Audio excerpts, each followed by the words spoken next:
శ్రీరాముడు వానరసేన నిర్మించినటువంటి రామసేతుని ఎందుకు కూల్చేశాడో తెలుసా?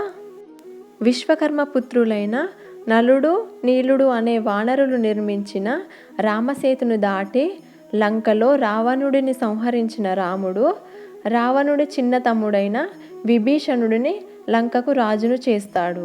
ఆ తర్వాత సీతమ్మతో కలిసి పుష్పక విమానంలో అయోధ్యకు బయలుదేరాడు.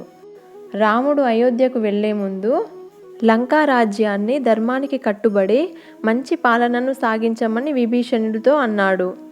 అది విన్న విభీషణుడు, రామా, నీవు చెప్పిన మాటను తూచ తప్పకుండా పాటిస్తాను.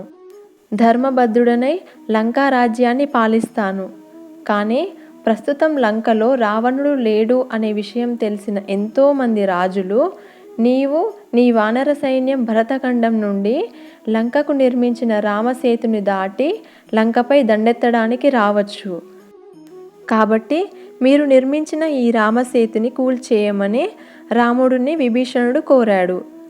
విభీషణుడు కోరింది లంకలోని ప్రజల శ్రేయస్సు కోసం మరియు వారి స్వాతంత్రం కోసం. కాబట్టి రాముడు అందుకు సరే అని తన కోదండంతో రామసేతు మీద 2 బాణాలు సంధించాడు.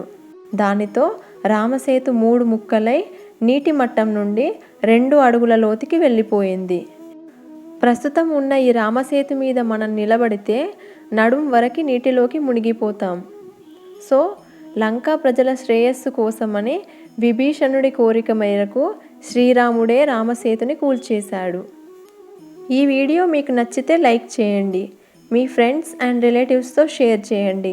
ఇలాంటి మరిన్ని వీడియోస్ కోసం సుమక్క 369 ఛానల్ని సబ్స్క్రైబ్ చేసుకోండి. Thank you for watching.